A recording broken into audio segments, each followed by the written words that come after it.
مرحبا بكم. On verra dans cette vidéo quelques exemples d'utilisation des nombres complexes,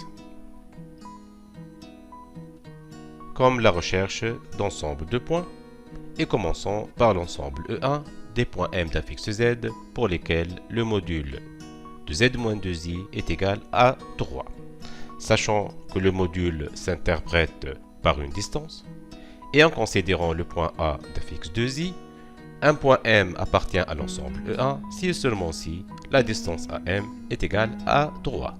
Et par suite, l'ensemble recherché n'est autre que le cercle de centre A et de rayon 3. Examinons sur GeoGebra comment déterminer l'ensemble E1. On va commencer tout d'abord par passer en mode complexe. Je vais créer le point A d'un fixe 2i, puis un point M quelconque.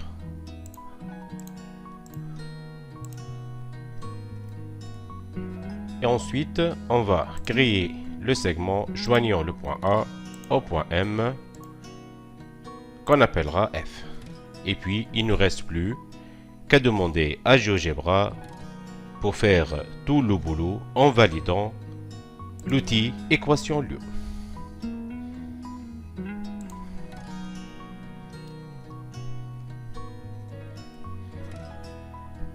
Donc, l'ensemble recherché, E1, n'est autre que le cercle de centre A et de rayon 3.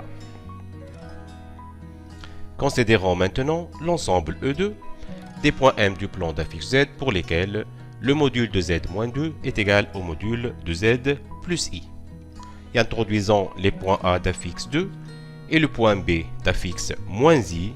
Ainsi, un point M appartient à l'ensemble E2 si et seulement si la distance AM est égale à la distance BM. Soit l'ensemble E2 n'est autre que la médiatrice du segment AB. Examinons sur GeoGebra comment déterminer l'ensemble E2. On commence tout d'abord par passer en mode complexe. Je crée le point A d'un fixe 2, le point B d'un fixe moins I,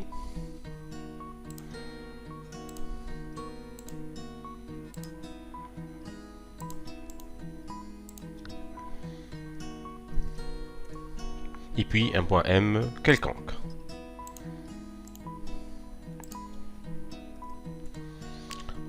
Et on crée ensuite les segments joignant A au point M, puis B au point M.